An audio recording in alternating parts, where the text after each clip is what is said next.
খবরদার রান্নার বদনাম করবেন না কখনো। রান্নার বদনাম করেন নাকি?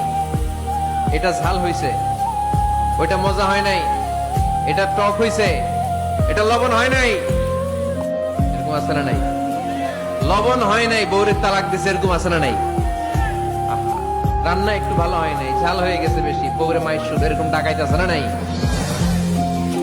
মা আবা রাসূলুল্লাহি সাল্লাল্লাহু আলাইহি ওয়াসাল্লাম তাআমান ফাক্তু, আল্লাহর হাবিব সাল্লাল্লাহু আলাইহি ওয়াসাল্লাম কখনো কোন রান্নার বদনাম করতেন না। ইনিশতাহাহু আকালাহু, বুখারীর বর্ণনা। ভাল লাগলে খেতেন, ভাল লাগতেছে আরো খেতেন, আরো খেতেন। ওয়া ইন কারিহাহু তারাকা, ভালো না লাগলে রেখে দিতেন, ওর দিকে তাকাইতেন না। কিন্তু কখনো বলেন নাই লবণ হয় নাই, কখনো বলেন নাই ঝাল বেশি হয়েছে, কখনো বলেন নাই রান্নাটা মজা হয় নাই। সুবহানাল্লাহ পড়বেন না?